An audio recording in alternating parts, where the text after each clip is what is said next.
주의 말씀은 내 발의 등이요 내 길의 빛이니이다. 아멘.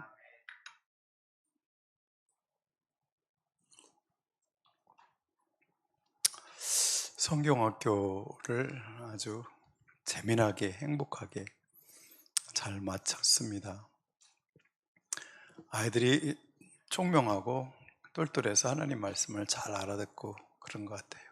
수고하시는 선생님들, 부장 집사님, 우리 목사님 모두 수고 많으셨습니다. 우리 박수 한번 하겠습니다.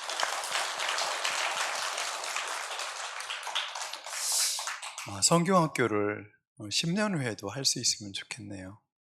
20년 후에도 성경학교를 할 수 있었으면 좋겠습니다. 요즘 성경학교를 못하는 교회가 참 많습니다. 어린이들이 없어서. 어떻게 하든지 우리는 어린아이들 한 명이라도 구원하는 일에 우리의 모든 힘을 다 써야 되지 않을까, 그런 생각을 합니다. 이사야서는 66장으로 되어 있습니다.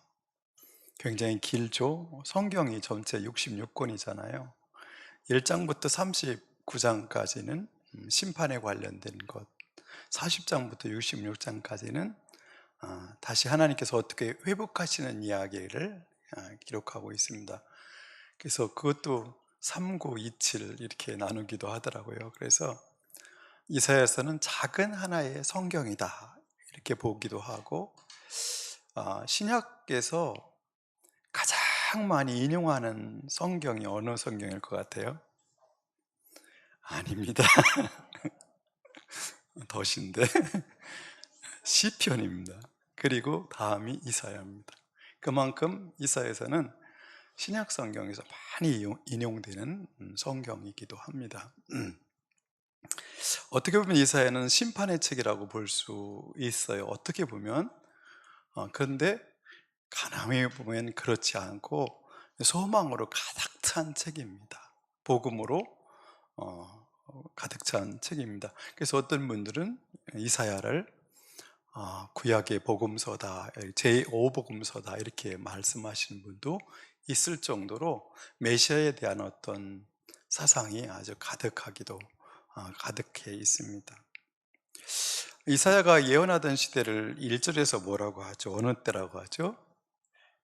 유다 왕 우시야와 요담과 아하스와 히스기야 시대, 어쩌면 므낫세 때 이분이 돌아가신 것으로 볼 수 있으면 한 5대째를 걸쳐서 제사장, 예언자의 역할을 감당하셨습니다. 이 시대는 어떤 시대인가요? 국제 정세 속에서는 어떤 시대이죠? 북쪽에 아시리아가 아주 강력하게 일어나서 북이스라엘과 시리아가 굉장히 긴장하고 이제 망하겠구나 하는 그런 긴장감에 빠져 있는 시대입니다. 그래서 남유다에게, 아하스 왕 시대에는 남유다 왕에게 우리 연합해서 아시리아 군을 물리치자라는 제안을 하기도 하는데, 결국 남유다는 그들과 손을 잡지 않습니다. 그들과 손을 잡지 않고, 그러므로 어떻게 해요? 북시리아와 북이스라엘은 멸망을 당하기도 하는 그런 어떤 상황이 계속 진행됩니다. 그리고 또 어떤 시대죠? 아시리아가 쇠퇴하면서 바벨론이, 신바벨로니아가 확 일어나는 때입니다. 역사 속에서 그런 때예요. 그러니까 BC 한 700년경, BC 700 몇십 년경의 이야기입니다. 오늘 이사야서 1장에서는 이사야서에서 다루고 싶은 것이 무엇이냐를 한마디로 뭐라고 표현해요? 유다와 예루살렘에 대하여 본 이상이다 그래요. 남유다의 수도인 예루살렘, 성전이 있는 예루살렘에 대한 이야기다, 그런 얘기죠.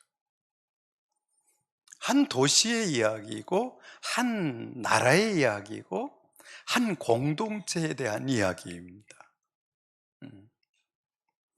그래서 이사야서를 이게 너무 방대하고 그렇기 때문에 이해하기 힘들다면 오늘 1장 전체가 서론으로서 이사야서 전체를 어떻게 흘러갈지를 보여주기 때문에 1장과 2장을 잘 여러분이 숙지를 하시면 이사야 전체를 어떤 방향으로 읽으면 되겠구나 하는 것을 알고 맥을 잡고 성경을 읽어가시면 도움이 될 것이라고 생각을 합니다. 제가 오늘 본문으로 딱 한 절을 택했는데 21절이죠. 뭐라고 했죠? 그 신실하던 성읍이 어찌하여 창녀가 되었습니까? 성경에는 있어서는 안 될 것 같은 불편한 단어가 떴어요. 창녀라는 단어, 그죠? 그 안에 정의가 충만하고 공의가 가득하더니 이제는 살인자들이 판을 칩니다. 성읍에 대해서 여성형을 쓰죠. 도시나 성읍은 히브리어에서는 여성 명사를 씁니다. 여성으로 인식을 해서 여성 명사를 써요. 그래서 어때요? 그 도시 예루살렘이 어떻게 돼요? 여인은 여인인데 어떤 여인이라는 거예요? 창녀가 되어버린 여인이라는 거예요. 여기서 질문 하나, 우리 어린이들이 답을 잘 하더라고요. 그럼 성경 전체에서 창녀라는 의미, 음녀라는 의미의 반대어는 어떤 것이면 좋을까요? 창녀의 반대말이 있을 수 있나? 음녀의 반대말이 있을 수 있나? 성경 전체에서는 어떻게 끌어가고 있을까요? 음녀, 창녀에 대한 반대말로.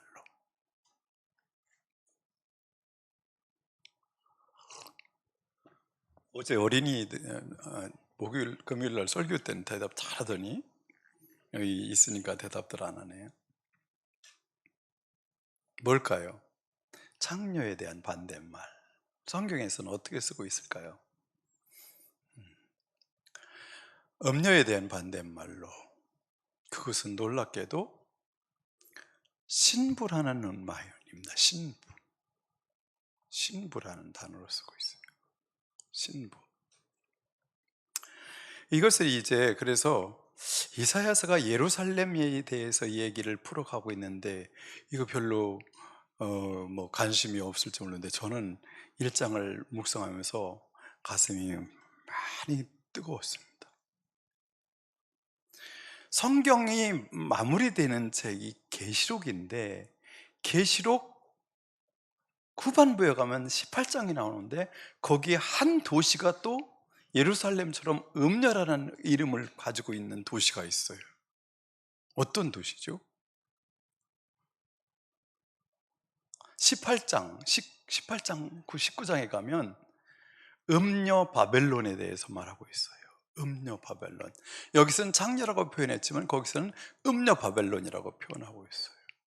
그러니까 도시를 어떻게 해요? 여자로 표현하는 것은 구약이나 신약이나 똑같이 여인으로 표현하는데 그럼 음녀라는 말, 창녀라는 말은 어떤 개념에서 그렇게 쓰고 있을까요?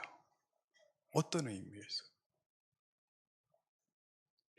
음녀 바벨론이라는 말이 갑자기 이게 왜 이런 말이 좀 어색하잖아요. 어색해요.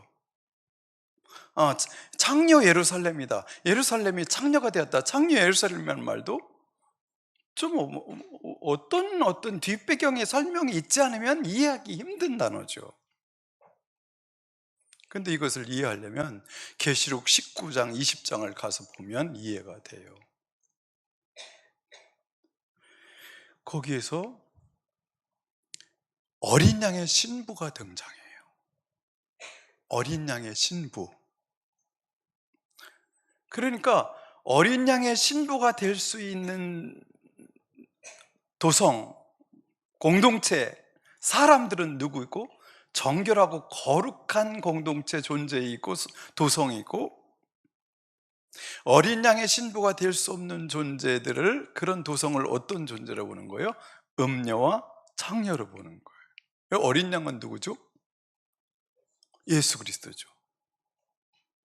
그러니까 성경 전체에서 이런 맥락으로 끌고 가서 결국 뭘로 끝나냐면 창녀 바빌론, 창녀 이집트, 모든 것을 대표하는 말로 바벨론이라는 말을 쓴 거예요.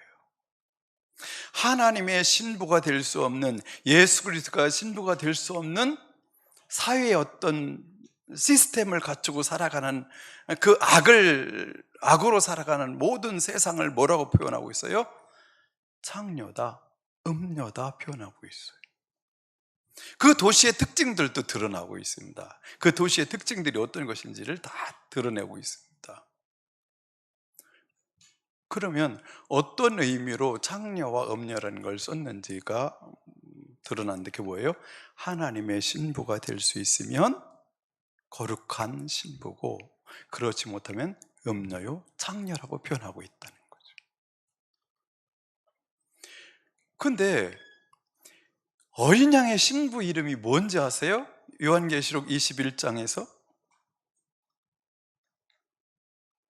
뭘 것 같아요? 어린 양의 신부 이름이 있어요. 나와요.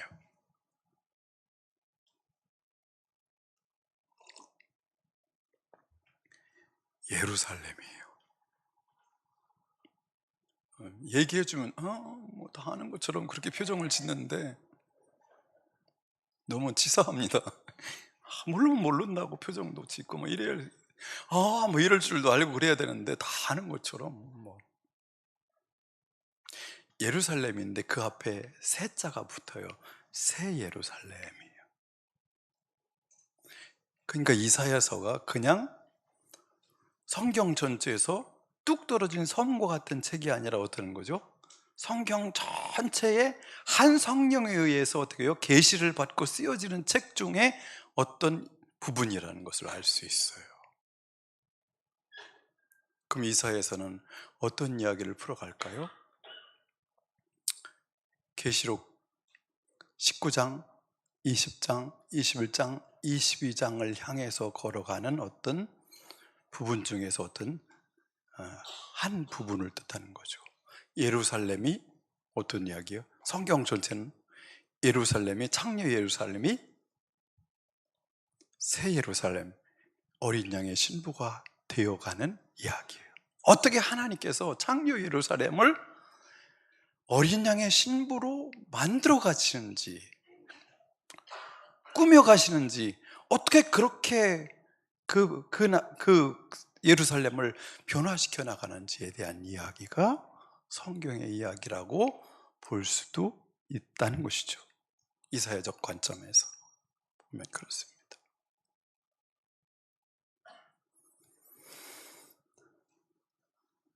근데 이것을 2절에서는 또 다르게 표현합니다. 한번 2절을 읽어볼까요? 하늘아 들어라, 땅아 귀를 기울여라. 주님께서 말씀하신다. 내가 자식이라고 기르고 키웠는데 그들이 나를 거역하였다. 이사야서는 어떻게 보고 있어요? 어린 양의 신부, 하나님의 신부이기도 하지만 또 뭘로 보고 있어요? 예루살렘을 하나님의 자식, 자녀로도 보고 있다는 것이죠. 하나님의 자식으로도 보고 있어요. 근데 그 자식들이 어떻다는 거예요? 나를 거역하였다, 배반하였다 하는 거예요. 지금 우시야 왕의 시대에, 요담 왕의 시대에, 아하스 왕의 시대에, 히스기야 시대에 예루살렘의 상황은 어떡해요? 자식으로 길렀는데 아버지를 알아보지 못하고 거역하는 백성이요, 신부가 될 만한 그런 거룩함을 갖추지 못한 창녀의 상태에 있는 예루살렘이다, 그 얘기를 하고 있는 거예요. 그 시대가 그랬다는 것이죠. 소는 제 임자를 알아보고 나귀도 밥준 주인을 알아보는데 이스라엘은 하나님을 알지 못한대요. 분별을 하지 못해요. 그것이 그때 당시 이스라엘 사람들의, 예루살렘 사람들의 상태였어요. 자, 그러면 이사야서 1장에서 드러내고 있는 창녀의 상태는 어떤 상태일까요?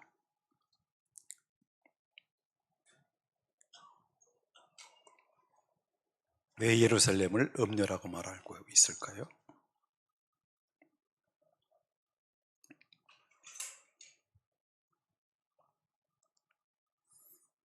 4절 한번 볼까요? 4절. 잘 따라오시기 바랍니다. 잘 따라오세요. 오늘 잘 들어야 이사야서 묵상에 성공할 수 있습니다. 잘 따라오십시오. 4절 같이 읽어볼까요? 슬프다 죄 지은 민족, 허물이 많은 백성, 흉악한 종자, 타락한 자식들, 너희가 주님을 버렸구나.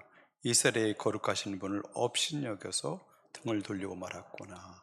어떤 문제가 있어요? 이스라엘의 거룩하신 분을 업신여겼다는 거예요. 가볍게 여기는 거죠. 그리고 등을 돌렸다는 것입니다.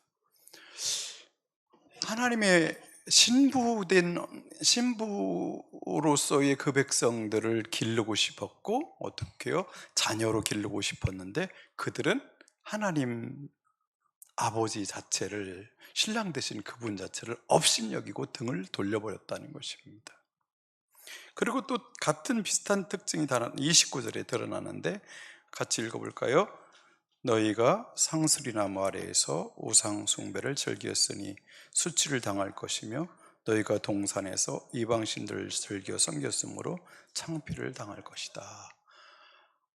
하나님께 등을 돌리는 것으로 끝나지 않고 어떤 일을 했죠? 이 사람들은 우상을 섬겼으며 이방신들을 섬겼습니다.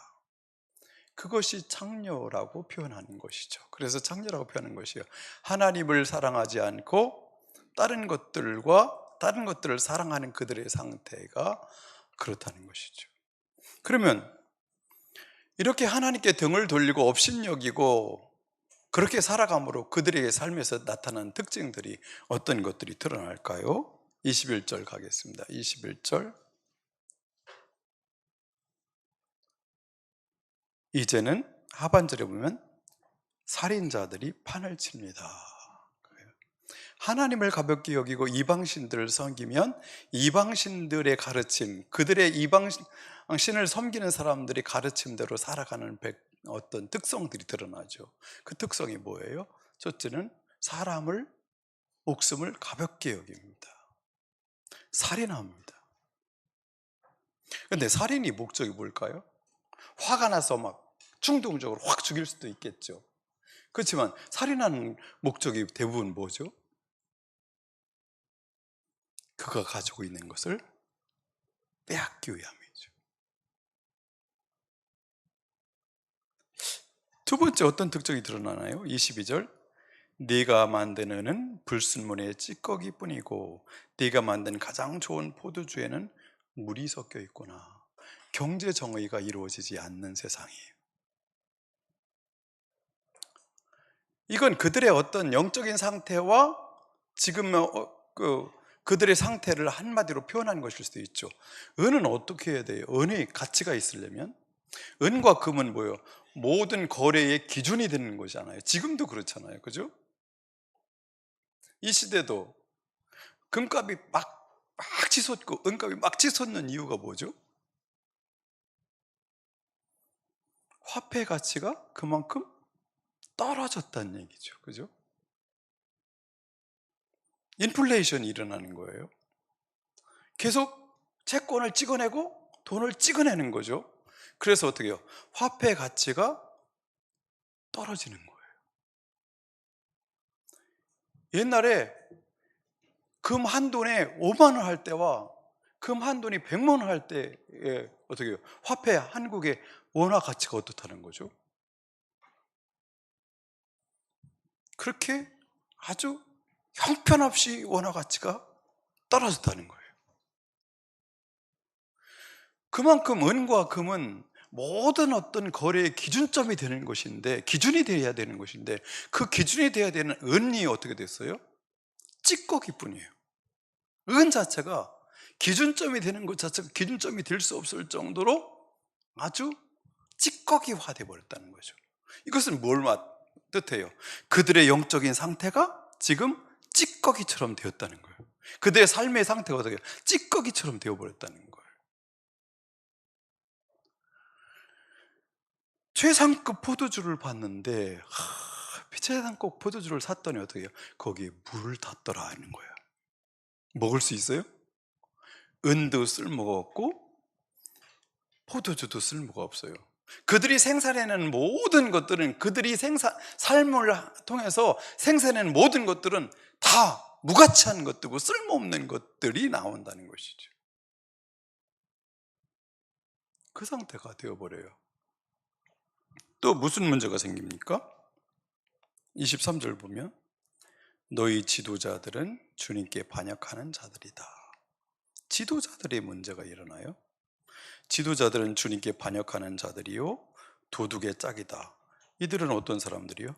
뇌물이나 좋아하고 보수나 계산하면서 쫓아다니고 고아의 송사를 변호하여 주지 않고 과부의 하수연증은 귓전으로 흘리는구나. 하나님께서 목자로 세워주신 이유가 있어요. 지도자로 세우신 이유는 어떻게 해요? 힘센 자와 약한 자들 사이에서 어떻게 해요? 힘센 자들이 약한 자의 것을, 꼴을 막 뺏어 먹는 양들을 어떻게 해요? 때려가지고 골고루 풀을 뜯어먹게 하고 물을 마시게 하기 위해서 목자를 세웠는데, 목자들도 누구 편이요? 힘센 양들 편이 됐다는 거예요. 뇌물을 받고 재판을 굽게 하는 거죠. 그래서 힘 약한 양떼들은 물을 마실 수도 없고 어떻게 해요? 꼴을 먹을 수도 없어요. 계속 쫓겨다니. 막 등으로 밀어내면 먹을 수가 없어. 지도자들의 약함. 이게 어떤 문제가 되죠? 26절에 가보면요. 오늘 3장에서도 그런 얘기가 나왔어요. 3장 묵상 여러분 하고 오셨는지 모르겠습니다만 이 부분을 다뤘어요.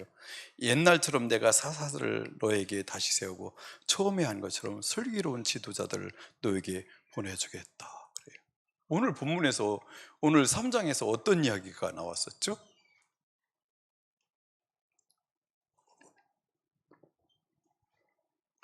지도자를 세울 만한 지혜로운 사람이 없어서 어떤 사람에게 우리의 지도자가 되게 해달라고 그러냐면, 밥이라도 새끼 밥이라도 먹고 사는 사람이 있으면 우리의 지도자가 되어주라고 할 정도로, 그 시대가 되면 어떻게 해요? 지혜로운 자와 슬기로운 자가 없는 시대가 돼버린다는 거예요.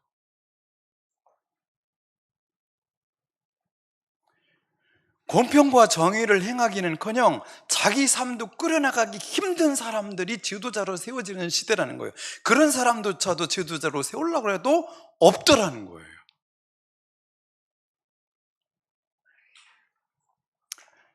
근데 지금 그 시대에 타락한, 어떻게 창녀가 되어버린 예루살렘의 상태는 어떤 상태요?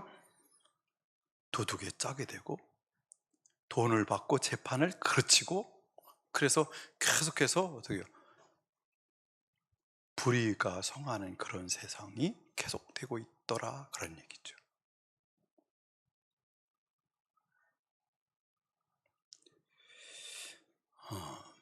어떤 사회가 건강한 사회예요? 주님께서 꿈꾸시는 세상은.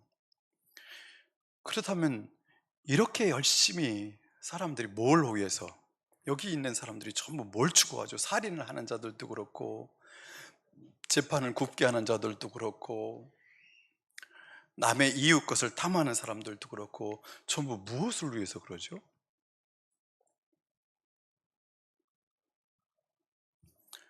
이것을 계시록 18장에서는 뭐라고 하냐면 사치를 위함이라. 사치. 더 안정된 삶을 살기 위해서예요. 지금보다 더 안정된 삶을 살기 위해서 그들은 죽이고 빼앗는 거예요. 점점 더 나의 욕망을 위해서 살아가는 것이죠. 그렇게 살면, 하나님의 정의를 버리고 공의를 버리고 그렇게 살면, 그런 삶이 그 사람에게 주어지면 좋은데, 그때 당시 그렇게 사람들이 자기의 욕망을 위해서 살아갔더니 어떤 세상이 되어버렸대요? 5절로 가볼까요? 그렇게 산 결과가 어떻대요? 잘 먹고 잘 살았더라가 되면 좋은데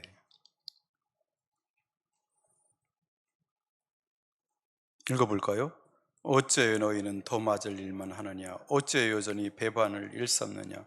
머리는 온통 상처 투성이고 속은 온통 골병이 들었으며 발바닥에서 정수리까지 성한 데가 없이 상처난 곳과 매맞은 곳과 또 새로 맞아 생긴 상처뿐인데도 그것을 짜내지도 못하고 싸매지도 못하고 상처가 가라앉게 기름을 바르지도 못하였구나. 너희의 땅이 황폐해지고 너희의 성읍들이 송두리째 불에 탔으며 너희의 농토에서 난 것을 너희가 보는 앞에서 이방 사람들이 약탈해 갔다. 이방 사람들이 너희의 땅을 박살냈을 때처럼 황폐해지고 말았구나. 도성 시온이 외롭게 남아 있는 것이 포도원의 초막과 같으며 참외밭의 언두막 각각 포유된 성읍과 같구나. 만군의 주님께서 우리 가운데 얼마라도 살아남게 하지 않으셨다 하면 우리는 마치 소돔처럼 되고 고모라처럼 될 뻔하였다. 이게 기가 막힌 것이죠. 여기서 우리는 좀 생각할 게 있어요. 나의 개인적인 부를 충족시키기 위해서 공동체를 돌아보지 않고 악을 행하고 수단과 방법을 가리지 않고 돈을 버는 공동체가 되면 어떻게 된다는 거죠? 내가 잘 살 수 있을 것 같지만 망한다는 거예요. 망한다는 거예요. 계속 맞게 된다는 거예요. 계속 침략을 당하고 머리끝부터 발끝까지 계속 맞고 또 맞고 상처를 받고 예루살렘 모습이 그렇다는 거예요. 결국 어느 상태까지 돼요? 땅은 황무지가 되고 성읍들은 불에 타고 농토에 사는 것은 이방인들이 뺏어가고 이방 사람들이 너희 땅을 박살냈을 때 황폐하게 되었다는 거예요. 그래서 겨우 어떻게 해요? 예루살렘만 겨우겨우 남았다는 거예요. 이게 어떤 때의 그림을 지금 이사야가 말하고 있냐면 아시리아가 쳐들어왔을 때 모든 성읍들이 전부 포위를 당하고 어디만 남죠? 예루살렘만 남죠. 예루살렘만 남아요. 만약에 하나님께서 이거라도 남기지 않고 붙들고 있지 않으면 그 나라가 자체가 소돔과 고모라처럼 다 변할 수밖에, 그렇게 멸망할 수밖에 없는 상황이었다라고 이사야는 드러내고 있어요. 여러분, 공동체가 정의가 이루어지고 공의가 이루어지는 공동체를 추구하는 것에 대해서 여러분 생각해 보셨어요?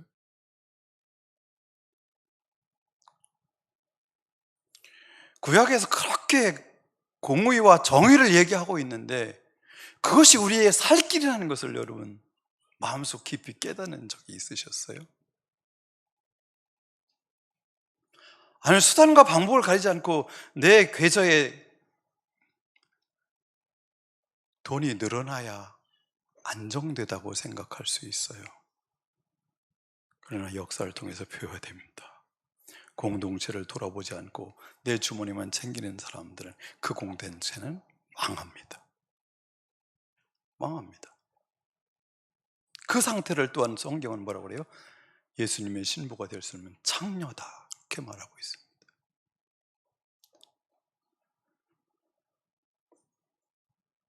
이사야를 가볍게 읽을 수도 있어요. 그렇지만 정말 우리 어린이들이, 청소년들이, 우리 청년들이, 우리 모든 성도들이 이것을 삶의 지혜로 받아들일 수 있을까요? 교회 지도자들의 모습은 여기 나온 지도자들과는 다른 모습인가? 개인의 얘기를 하지 않고 있어요. 개인의 얘기를 하지 않고 있어요. 예루살렘이라는 공동체를 얘기하고 있고 유다라는 공동체를 얘기하고 있어요. 새 예루살렘을 다른 말로 뭐라고 표현해요? 새 예루살렘을 뭐예요? 새 예루살렘이 뭐예요? 예? 교회죠, 교회. 그러니까 한마디로 무슨 얘기예요, 지금? 창녀인 예루살렘을 교회 공동체로 만들겠다는 얘기인데, 그죠? 여기부터 복잡해지죠? 하나님께서 궁극적으로 만들려고 하는 건 예수 그리스도의 어린 양의 신부는 교회인데, 우리 교회의 모습이 여러분 보기 어때요 요즘?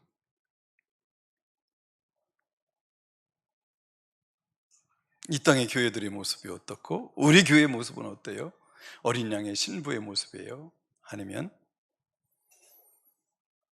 창기의 모습에 가까워요? 묵상을, 이사야서 묵상을 하면서 좀 더 이런 관점에서 깊이 읽어갈 수 있으면 좋겠어요.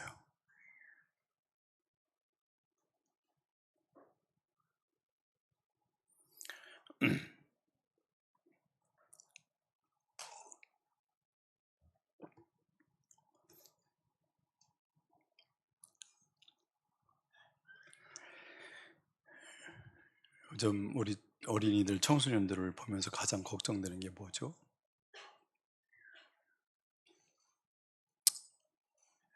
생각을 하지 않는다는 거죠. 생각을 하지 않는다.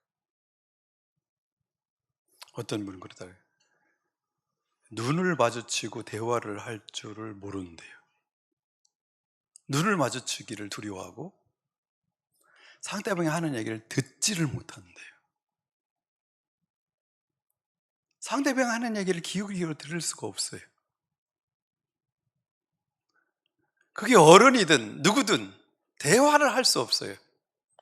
자기 이야기만 하든지 아니면 핸드폰에 영상을 보면서 계속 거기에만 빠져 있어서 책을 읽어낼 수도 없고 대화를 할 수도 없고,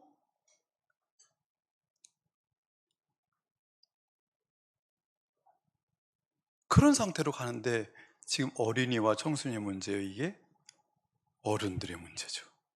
어른들이 이미 영상에 빠져 있어서 분별력을 다 잃어버렸고 성경을 읽어낼 힘을 얻고 하나님의 음성을 들을 수 있는 것이 전혀 없는 상태가 되어버렸습니다.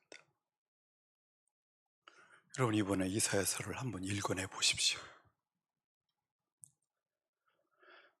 8월까지 아주 무더운 여름에 이사야서가 읽어야 되는데 이때 한번 이사야서를 읽어내 보시기 바랍니다.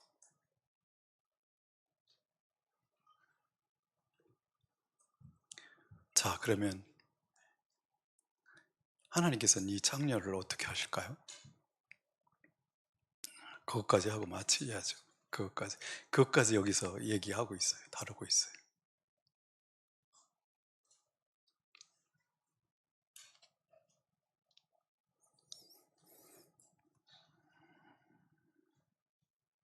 24절로 가겠습니다. 24절. 그러므로 주 곧 만군의 주 이스라엘이 전능하신 분께서 말씀하신다. 같이요. 내가 나의 대적들에게 나의 분노를 쏟게 했다. 내가 나의 원수들에게 보복하여 하늘 풀겠다. 여기서 말하는 나의 대적들과 나의 원수들은 누구를 말할까요? 아시리아나 시리아나 바벨론일까요? 북이스라엘일까요? 아니면 예루살렘 백성일까요? 네? 누굴까요? 여기서는 놀랍게도 예루살렘 백성을 말해요. 하나님께서 예루살렘 백성을 향해서 뭐라고 말해요?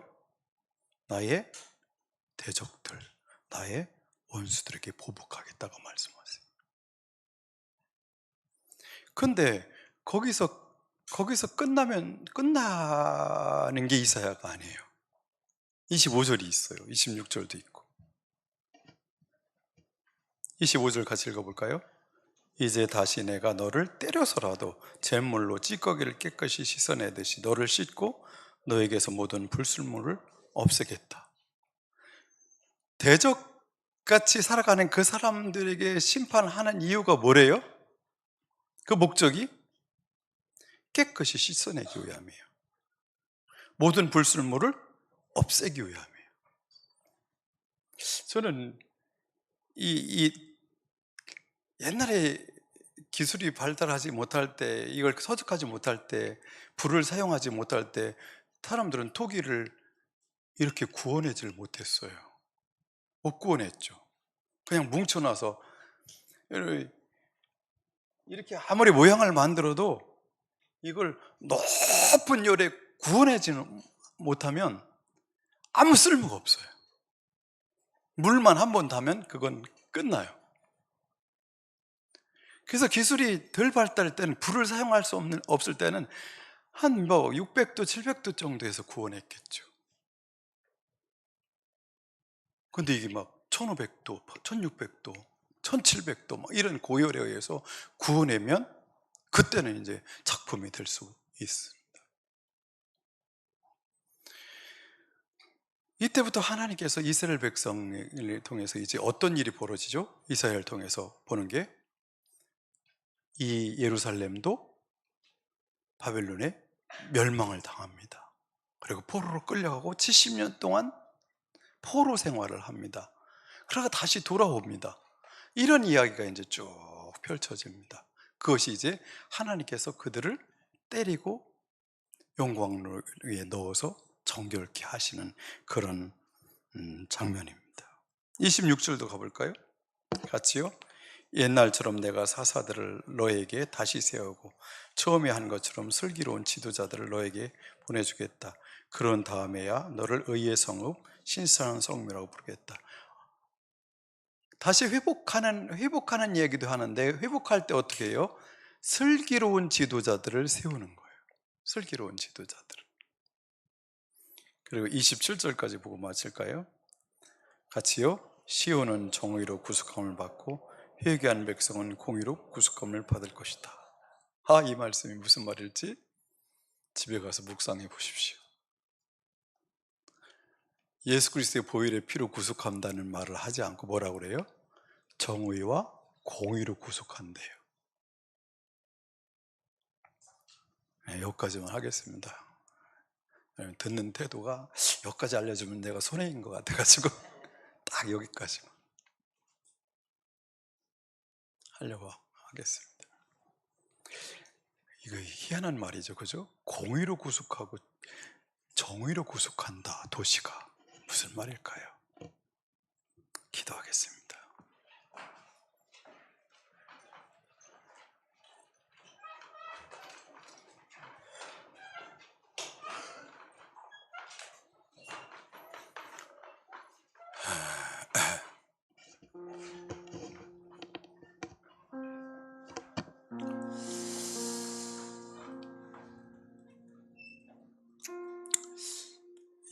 한 가지만 기도하죠. 2주 후에 청소년 캠프가 있다는데,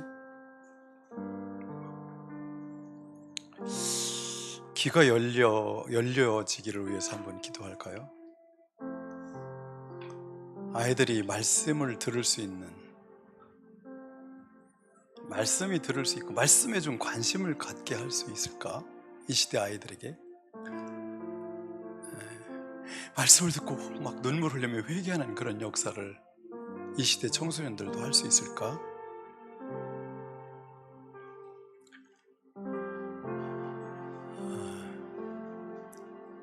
요즘은 대학생들이 돼도 30대가 돼도 옛날 중학생, 고등학생 수준이라고 그러는 시대가 됐잖아요.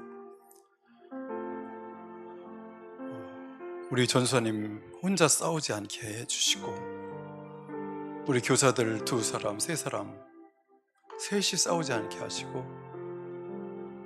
모두가 어린아이들, 청소년들이 말씀에 관심을 가질 수 있도록 여러분 기도해 주십시오.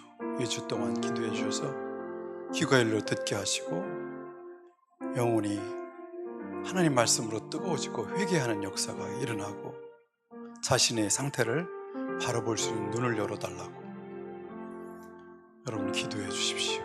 기도하겠습니다.